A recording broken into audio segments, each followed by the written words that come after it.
And we are live. Episode 4, back in business here. How we doing today? Doing good, man. It's Friday, no meetings, so that's always a productive day, in my Uh, opinion. So you can't beat I'm that. happy with that. How This about you, is man? I was just gonna say this is my only technically like call, if you will, for today. Outside of this, I'm heads down, just cranking through some stuff, and Philly's finally getting a little cooler. It's been hot as hell here lately, but we're approaching hoodie season, which I'm pumped about. Yeah, San Diego's weather is kind of, we don't talk about it because it's always Yeah. hot and nice and perfect. But no, we are actually getting a chill in the air. I think it'll be in the mid 70s today. I'm a little bit eastern. I'm like not on the coast, so we get a little bit of warmth Dude, that's comparatively. amazing. But yeah, I think we'll get sweater wetter in maybe the starting November. We'll get it. I've I'm had my all Halloween for it. decorations melt in October outside in the sun when it like peaks to 90 sometimes. So yeah, it's the woes of living in San Diego. So tough. uh, I remember you saying that you and seeing pictures you and the fam are like big into holidays into Halloween season. Maybe we gotta get Yeah, a picture up here on the pod or do like a little screen share of your guys set up there one time. I definitely will. Kids have been begging to go to the storage unit to grab the Halloween stuff. I do have a separate storage unit for everything. We take it that serious. The storage unit has two areas, one for Halloween and one for Christmas. So we transition. It's very busy, a couple of months, Oh but wow, yeah, we'll get that's some pictures official. You up. guys got a storage unit there. Yeah, dude, it's like Christmas is probably even worse. As far as I don't know, I think I have like 30 blow ups. Like it's nuts. Oh, So that's yeah, amazing. yep, you'll get to know me more the next couple of months. That's classic. All right, let's dive in here. I know we wanted to chat about at least off the start here. This was it like this updates on TikTok and some of these like search results. You just mentioned it before. I haven't really seen this before, but what's going on here? Yeah, I just saw just a couple of different news articles about this and buzz going around the industry that TikTok. We had, I think we mentioned it maybe on one of the podcasts that Gen Z, you know, tending to prefer to search for information on TikTok. The latest stat was what was it? 51% of Gen Z prefer TikTok, not Google, for search. And That's so so, wild. I could see it, but it's still like yeah, so wild to hear that.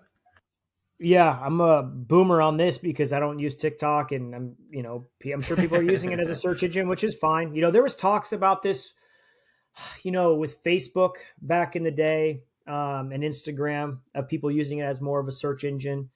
We'll see. I do think though that TikTok is taking it seriously because of a couple different things. One, I know in the past couple of months, maybe, or even recently, I'm not sure, but they launched search ads. So based on search queries, there's ads that you can play on it. So I think that's a big one. Like they know they can make money. That's how Google makes all their money. So I think that's another way that they're taking it serious because it's happening. Why not capitalize on it, right? And then the other one that I saw was they're actually integrating Wikipedia results into the actual like search results. So it's just not all TikTok content. So there's actually almost like a web listing result for it. So I think they're taking it serious. People are doing it. So we'll just have to watch closely.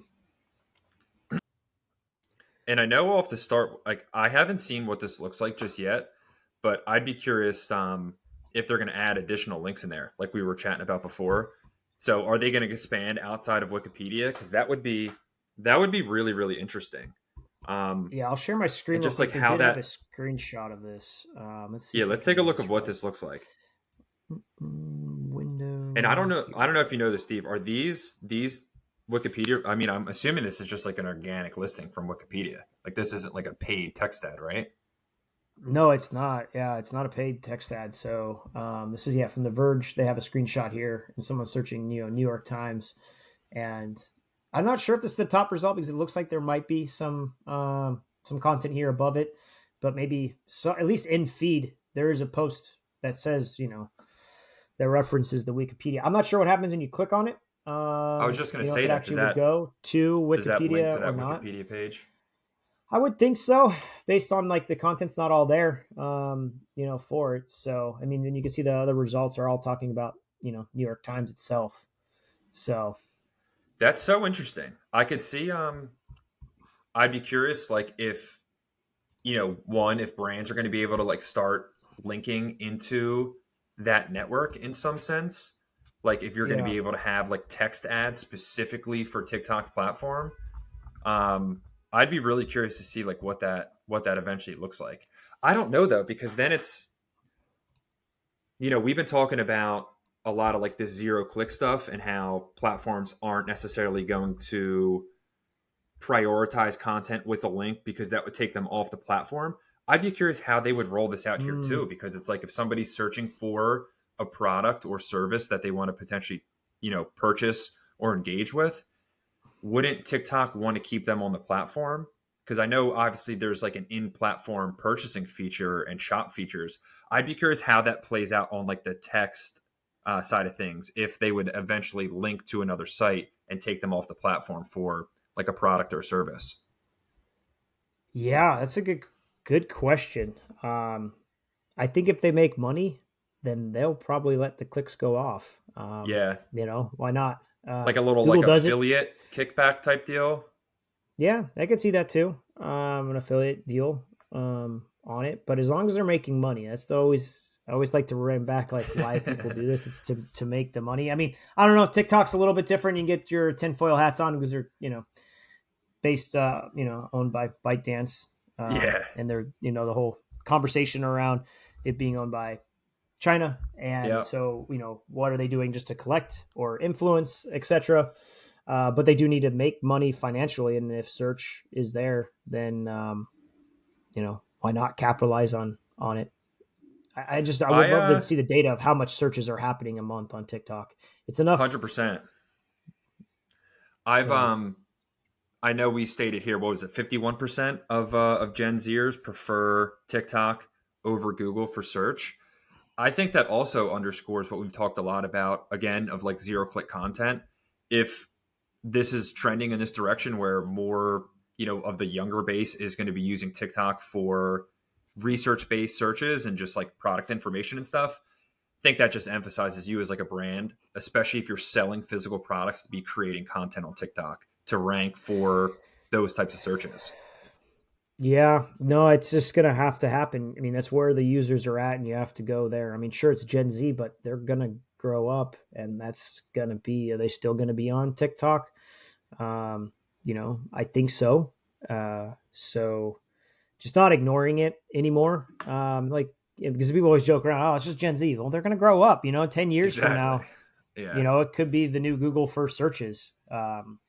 Depending on what it's there. So I think at least if it makes sense for your business and that you do Totally. have people that are Gen Z that do buy your products, or service, then yeah, have a presence. There's no reason not to. Plus, too, like video content isn't going anywhere, especially short form. Like, I think it's pretty safe to say TikTok's here to stay. So, like, it's just kind of like the name of the game at this point. You kind of have to get involved in that platform if you're any type of brand looking to generate some additional business there. Like it just makes so much sense. It's not going anywhere. I think this is gonna be an interesting one just to keep an eye on for how this overall evolves and like any type of insights or learnings that we could pull out of.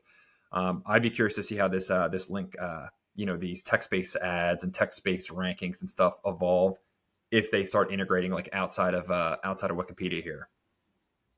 Yeah, I mean, the moment they launch it into full like search engine results, you're gonna have SEO people all over taking it seriously and trying to game the system.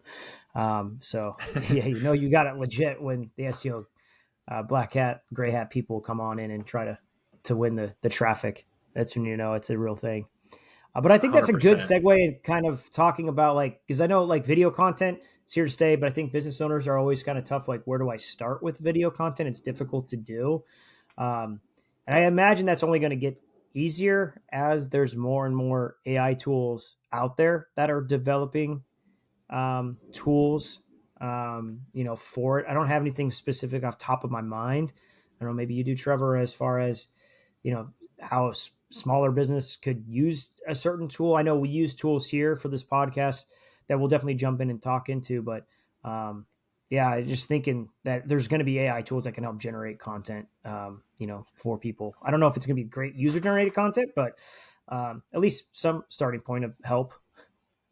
I've definitely heard of a couple tools out there where um, like you can kind of like prompt it and it will actually like create some AI generated content for you. I don't know how good that is and like how realistic those pieces of content are, but I could at least say from like our podcast here and some of like the stuff that we've used. Like if you're a small business owner and you're thinking about how to like try and create some type of like video content, I think a good place to start would be, if you want to like launch a video podcast like this, that's like a no-brainer. But I don't know if everybody is like necessarily willing to like launch a podcast, nor do they want to. I think a good one would just be like some type of like webinar or some type of like Mm.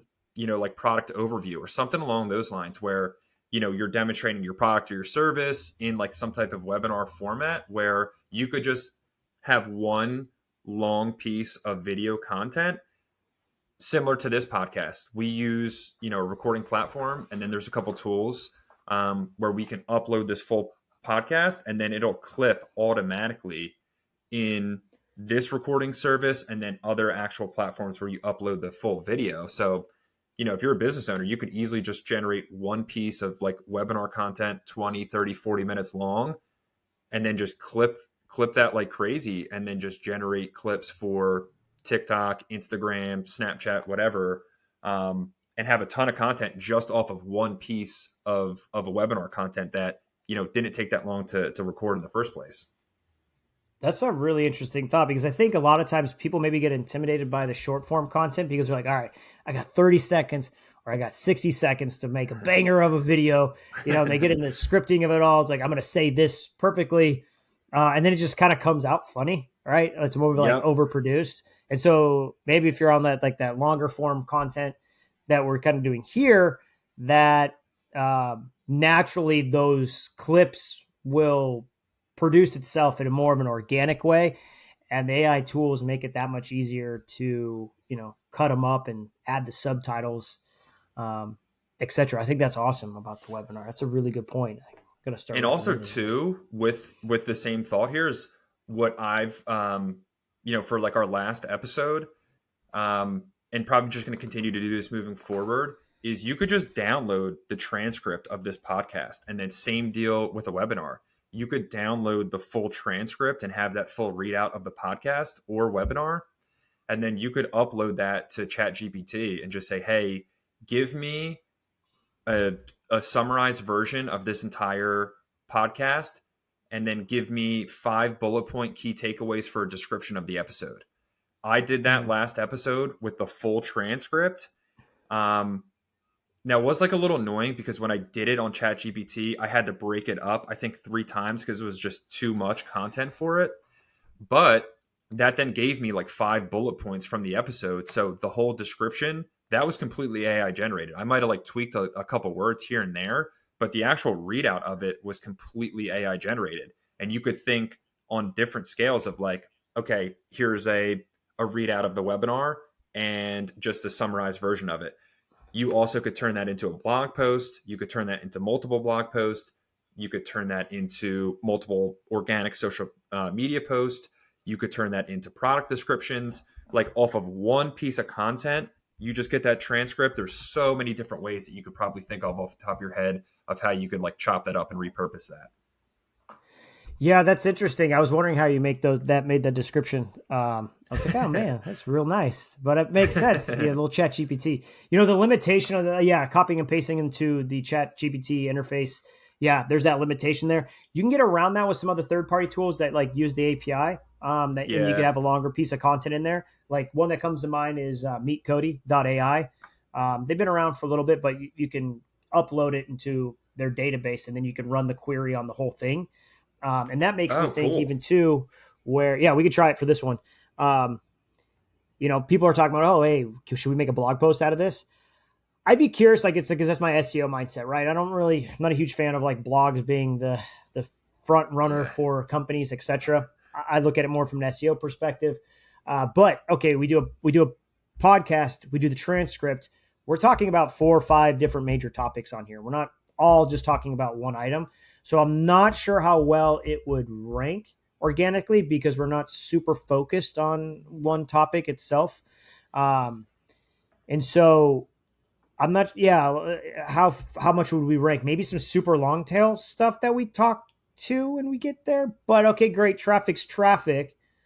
But is it the kind of traffic we want? I don't know. That would come across if we did it, but it would be easy is my point with Cody AI or any of these other tools to say, hey, let's summarize it into more of a blog post and then let's add the transcript. You could probably easily out of a 45-minute podcast get 10,000 words, feed it to Easily. Google and see what happens. I don't know. Maybe we'll try it for this one as just a test. I could throw it up on our site. We could do want to put it up on your site too, and we'll just see what happens in comparison Might as well. with different posts. All right, I'll add it as a to-do list. That'll be fun to do. For it. And even Uh, too, I'm thinking of like that email distribution as well. Easily could have, a couple spicy titles pulled from that transcript and then the actual content. I kind of default to any type, like anytime you have to do a write, like you have to produce some written analysis or email or whatever. I usually kind of like default to thinking about AI there because it just makes it so much yeah. easier just to at least get the ball started there. Yeah, I think it gets the ball started, but it also can help confirm that maybe you're not being biased about the data too. I've done that in some scenarios where like, hey, look at the data and see if I'm being biased or not, because you try to tend to find the positive parts, but maybe it's not. But yeah, totally cool and extremely relevant. That's a. I know we wanted to chat about this AI if you can kind of detect it in the wild there, but Oh that yeah, that's that right. example did just remind me. I want to say the one time there was some type of issue. I don't know if it was like issue, but like we were digging into some piece of data for either a monthly or quarterly report, and then you basically just took that That's write right. up and put it into ChatGPT and said like poke holes in this. Am I off? Are you seeing something different? What conclusions would you come to? And that helped actually validate the write up. I haven't heard of many people doing that with write ups and reports, but I think that's a no brainer. Such a good strong use case for it. Yeah, that's interesting because I was really transparent with the client that I did run it through ChatGPT. And I just Yeah. wasn't trying to make the claim myself, like, here's the analysis and here's what I'm thinking. Because I know that can be taken a couple different ways from a client. You're always trying to find the positive, possibly. You're not going to try to point out the negative. But I just disclaimed that I wanted to throw out my theory through ChatGPT, through AI, and see if it would, help confirm it, or poke holes in it, like you said. And it came back good. Like, yeah, the analysis was right. It ultimately helped the client account. I don't think so. I think it was maybe too much of analysis by paralysis, Yeah. possibly. But it's an option, I think, down the road where it's like, hey, I have my handy assistant AI here that's way smarter than me that is telling us. It's almost like bringing in like a third party consultant to the scenario. Um, I think that could be interesting, for, but yeah. I think that's going to be one of those things that we look back a couple years from now and be like, dude, I can't believe I was like doing all those write ups on the month to month basis. Especially like if you're in like a paid or SEO, and you're doing monthly write ups. That is one of the most annoying things to do in our day to day work, in my opinion, at least, is like putting together a write up. Just it's not necessarily like just like an annoying thing to do, but it's just like it's time consuming and it's very repetitive. And I could easily see a ton of services out there in the future where reporting is just completely automated and the whole write up is AI generated. And you as a marketer are just kind of like sifting through and seeing like, okay, out of all of these insights and recommendations, what do I think would be the most impactful, or how can I maybe put my own potential like preference or spin on some of these recommendations. I think in the future, all of that's just going to be automated. Yeah, I've started to see some tools out there already that are doing things like that, and I think you're right. It can be a time saver for us. On the client side, playing devil's advocate, I think as long as the write up is really well done and to the point and understands the business of what we're trying to find and pulling out the right KPIs, like I don't want stats on like time on site or Like page random views or shit. event Yeah. counts, Yeah. which I think it might do. And so if you can make it still insightful, I think it'd even help out us as marketers because we're like, cool, here's the high summaries. I was looking at the data. I'm pretty in tune with it, but it's confirming what I'm seeing here. Okay, that's great. Well, then let's talk about being creative on the campaign. Let's do some testing or diving. Kind of gives us more time to do that. But yeah, just the physically writing of all that stuff, I don't think it needs to be done anymore. It can all be done with ChatGPT. But I think still there is a lot of value of sure the report goes out, but there needs to be analysis of the report, even if Yeah. it's like a paragraph. Excuse me, a paragraph that talks about it, or even better, getting on a call with the client and walking through it. And I think that's part of it. So Totally. So on that line there of like producing that write up using some type of I think there's been like a ton of buzz just in general about like using AI to produce a ton of content to start like ranking for that content on your site. And I remember when it first came out, people were saying, hey, when producing a blog or some type of written format, like label that this was AI generated, or none of this stuff's going to work because Google's going to be able to scrape that this was AI written or not. You pulled an article here where there's like educators and like students submitting AI write-ups. So like it sounds like these tools that would detect if this was written by a human or AI are like not good at all at this point. Like they're not very yeah, accurate. yeah, it's hilarious. Let me pull up the article here. Here we And this go. was produced by what? It's OpenAI? Yes, so this was actually produced by OpenAI, um, and like yeah, really, it's from OpenAI.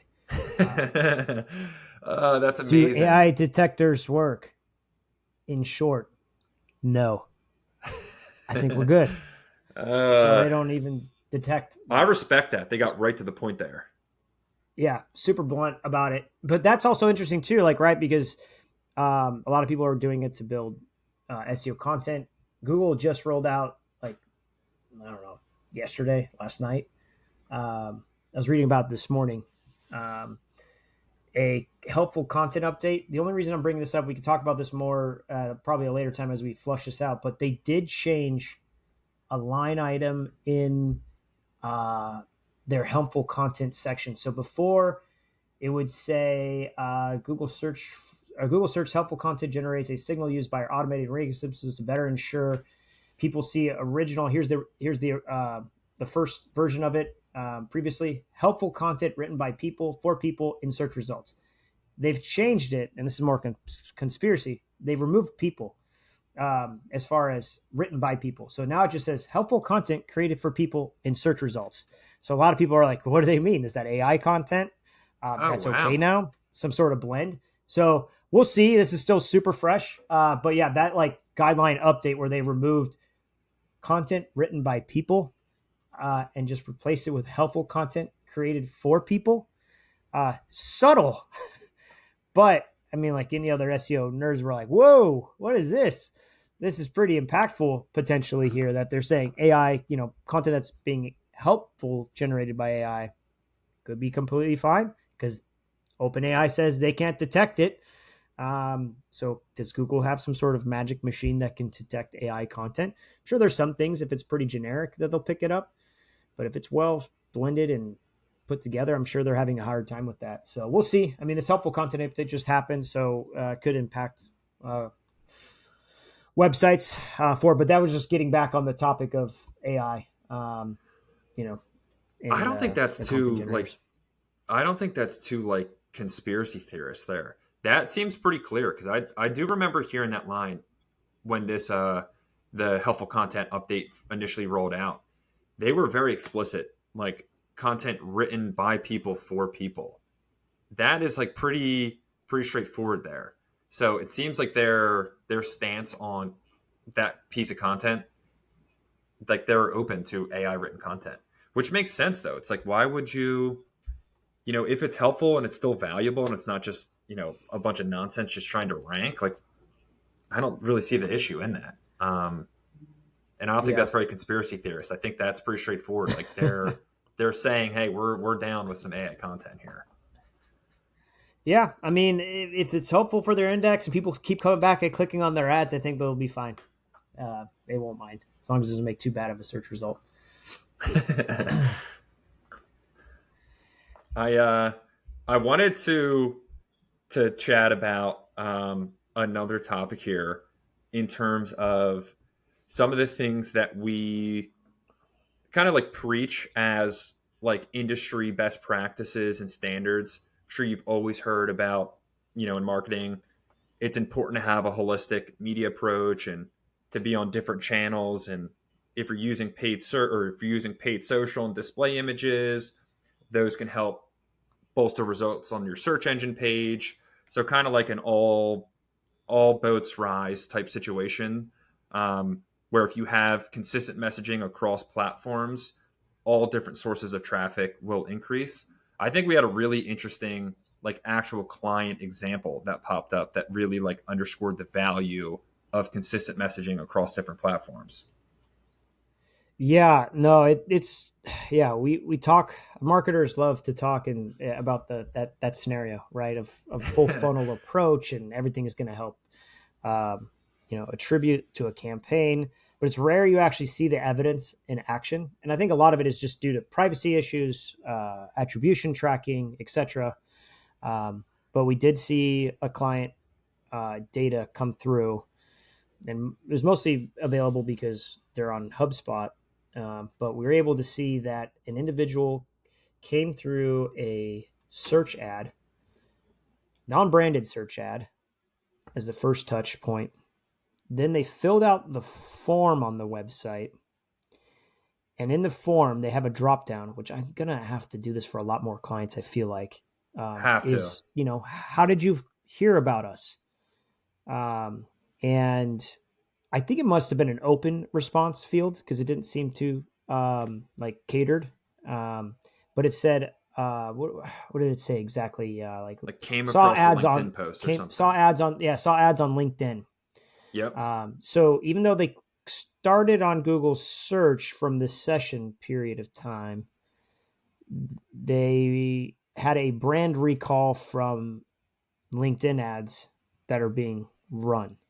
So the real like attribution funnel of it was actually, if we could track it, they spent time on LinkedIn at some point in time before doing the Google search, ingested one of the ads, probably didn't click or interact. Maybe they did, but at least got that brand experience. And then from there, did a Google search, non branded, clicked on the ad, and converted through a form fill, but then attributed it to LinkedIn as the first touch.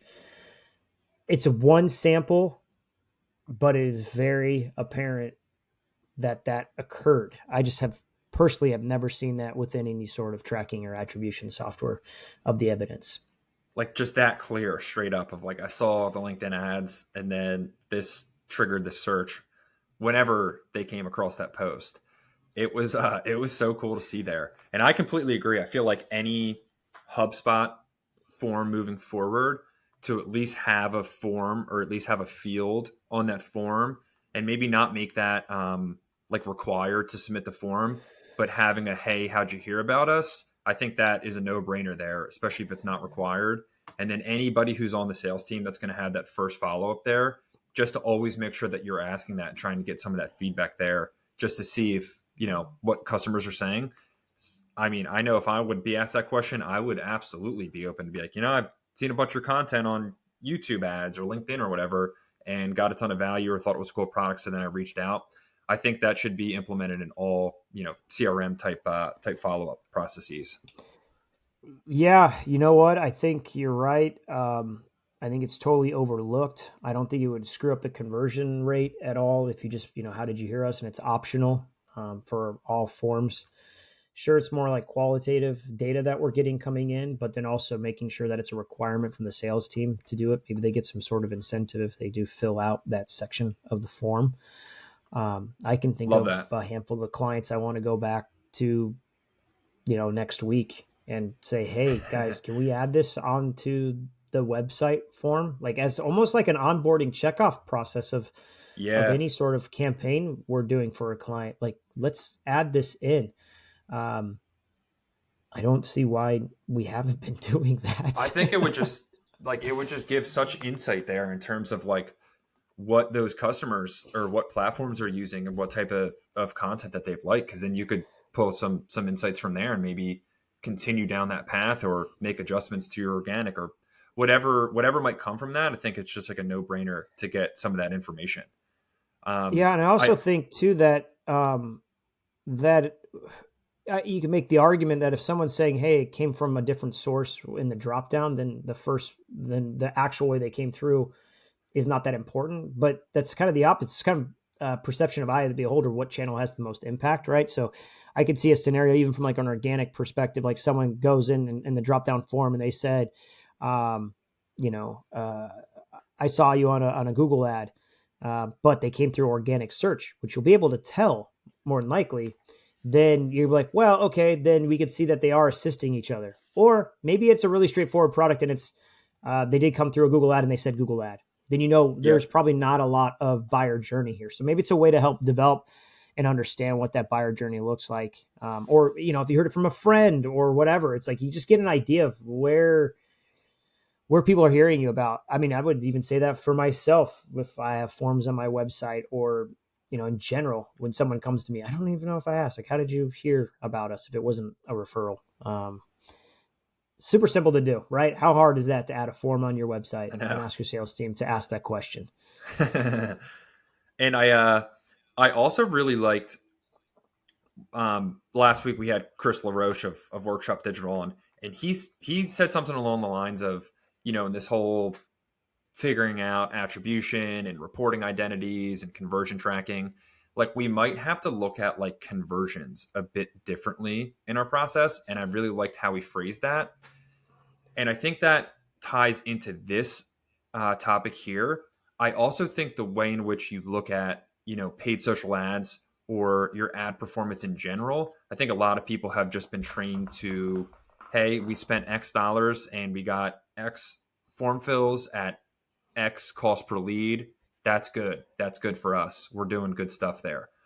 But in this example, LinkedIn wouldn't have shown that that generated a lead. So if you are looking at through that lens, be like, what we're spending money at LinkedIn, but we're not generating leads. Like, what are we doing here, guys? But in reality, that is providing value to hopefully your target audience. Hopefully it's providing value. Hopefully it's getting some engagement.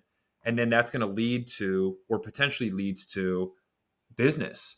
But if you're looking at it just through, hey, I need to be showing ROI, I need to be showing ROI, I'm spending this amount of dollars and how many leads did this platform generate me, you might actually be kind of hurting yourself in that scenario because you might turn off LinkedIn when LinkedIn actually was driving business for you. You just didn't see it in that sense because there wasn't that necessary lead that came through of one-to-one attribution on that ad. So I think that's really important to Yeah. maybe shift the perspective on how you're measuring success in platforms and not be 100% concerned on did this generate me a direct one-to-one lead and maybe zoom out a bit further to see overall activity within your CRM.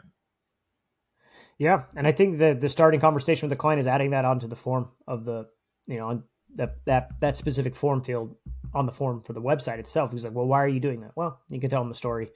Why are you asking my sales team to do it? Well, you can tell them the story. And I think it's a good lead in to the conversation. Yeah, I'm literally gonna write that down for a couple of clients that we co-work with on that. So let's I get that think going. I think I think that that makes a lot of sense, and I think you know this theme of generating content for in platform consumption, it's only going to continue to grow here. Um, One other topic that I wanted to mention that you know we were chatting about the other day, I went to earlier this morning. I went to negate the audience network from Bing or Microsoft Ads, if you will, and I hadn't done this in a while, and I completely forgot what a nightmare this process is. So let me just show you this article real quick because this was incredible. So this person Yes. went So just as a reminder, real quick, so the audience network is just like they're similar to Google's what they call it, search partners, and they have the ability to toggle that on and off with a button on Google. Is that right? exactly. You could literally toggle this on and off in Google, and Bing or Google, if you make a search, you figure you're doing search ads, you're going to be on the search results page. Audience network is going to be off of that search results page. So, Katie here asked, how do I exclude my campaigns from using audience ads? They're like their audience network. I don't know if this was like an AI generated response here or what, but they just went on like this entire rant. Thanks for using the community forum, and Microsoft Ads can help you get ROI and all this, and gives you an explanation of the audience network and this, that, and the third. Like they just went on and on and on and on and on. And finally, you get to an answer where you're like, I'm not really even sure how to do this now at this point. So essentially, they're kind of recommending here that you're going to go and start negating the websites of MSN.com, Outlook, like all of these Microsoft like network owned websites, to add in like 100% negative modifiers for these sites. But that's not going to get all of the audience network out of there anyway, and you're still going to be spending on the platform. There's no actual easy solution to do this. Like if you go to the ad setting or the campaign setting, there's not like a, hey, turn this on or off section. You actually have to get in contact with support. And then, dude, support's going to be asking you about like your business justification, why you're doing this. And you got to go through all these loops and holes just to like get this out of your campaign targeting. Just seems crazy to me that Microsoft would have this type of setup here. Yeah, and what we were seeing in some campaigns, it doesn't happen with all campaigns, but some campaigns, like 50% of the spend is going to the audience network, but not driving nearly as high as conversions, or if any conversions. So it's just wasted spend, and it gets masked in the numbers. You literally, when you're looking at the Bing platform, Microsoft Ads, it's at the very bottom that it will actually show if it was audience or search. And I just don't think anybody looks at it that way. That was a No. breakdown, and it's like 50-50, and it's just wild, like the amount of wasted spend that's going to Bing. And I would like to use Bing as more of an efficient channel. Bing always says, it never really works out. This might be why it doesn't work out, is because people are not excluding the audience network when it's, triggering 50% of their spend. It's like, hey, you could have 50% more money. Why wouldn't you do this? So, Why but wouldn't you just do not that? having every account. Just make sure you look at it like after the first couple of days or weeks. If you see that it's spending, then yeah, go through the harassment policy of Bing and try to get this excluded out of your account. I think when I did it, they sent me an email saying, okay, are you sure you want to do this? It's like deleting a character or something from a video game, and you got to like, yes, say delete, please. I'm done ever using this again. I'm out. But yeah, that's super difficult to do. But yes, this response is probably AI generated, I'm assuming. It's got to be. It has to be. So, moral of the story, check the audience network. I probably wouldn't even utilize it, but check that. Make sure you're not spending on there and just like wasting your budget there. And Yeah. and if you have to deal with their support team, best of luck. That's all I got to say. So yeah, I All think right. the So you last want to, topic that we wanted to jump in onto is more of a mystery. I'll be posting yeah, up let's get something on into this. LinkedIn soon about this. And I'll, any SEO people out there, I'm just curious about this one. Let's see. Where is Asking this for on a my friend here. windows? Yeah. So this is happening on my own site on collective42.com. It's one of our service pages that we're putting up there for like one of the niches that we work in for website design. This is not just happening to the single page, but a couple other pages that this is happening. These spikes that are occurring here, they look pretty consistent. It's because they are. It's every Tuesday. There's a spike of impressions. I mean, the page is not getting traffic yet because it's at, I think page 3 or 4 and bouncing up and down. I just haven't seen anything so consistent where, and this is happening on other pages as well. So it's just not a one instance item where a spike of impression happens. I don't see a spike in average position, but maybe average position is not that sensitive because it's an average. Um, it spikes on Tuesdays. I'm trying to think, why is this happening? I've got two theories, and I'm open to all sorts of, like, if you got any ideas, throw them out there. Is One is maybe it's Google testing the search results, right? Where they're throwing up the page a little bit higher on a Tuesday, see how it does and performs, and then it pushes it back down. I mean, it is kind of correlating upwards. So is it performing better and it gets more impressions until it gets to a certain threshold? Um, we'll see. So is it Google testing the search results just at that time period of one day? Or is it some sort of third-party ranking tracking tool that's coming in and scraping the results in an aggressive manner on Tuesdays for a given term? I don't know, because it's a couple other pages that are happening, and they're not all like set up in rank trackers on our end. So very mysterious. That's Just so seeing if anybody bizarre. else has seen this. And this is out of one specific URL to really see that data. I mean, the overall traffic, I saw kind of some spikes. I'm like, that's odd. So I kind of dive into each individual page, and I saw this happening on a couple of the different niche service pages that we offer. But yeah, just super bizarre that is like consistently on a Tuesday. I'm like waiting for it to happen on a Wednesday, and I'm like, okay, I can't tell. But there's a pattern here. I That's so don't know weird. why it's happening, and it only happened like starting in the end of what is that, July or so. But it got to a point where like the impressions, average positions got to a certain point, maybe, and then it started it. I don't know. So some more data to dig into. Stay tuned. Something we'll definitely try to bring up as a, what happened. Could be our cliffhanger for today's podcast. What happens here? That's a good you know, cliffhanger there. yeah, We definitely need to yeah. follow up on this because I'm just curious to see what the heck this is, what's going on. So, as Steve said, if you're listening and have an idea, please drop a comment because I'd be curious to know. I don't know. The scraping thing makes a lot of sense, maybe, but I could totally see Google just having some type of like testing schedule in place.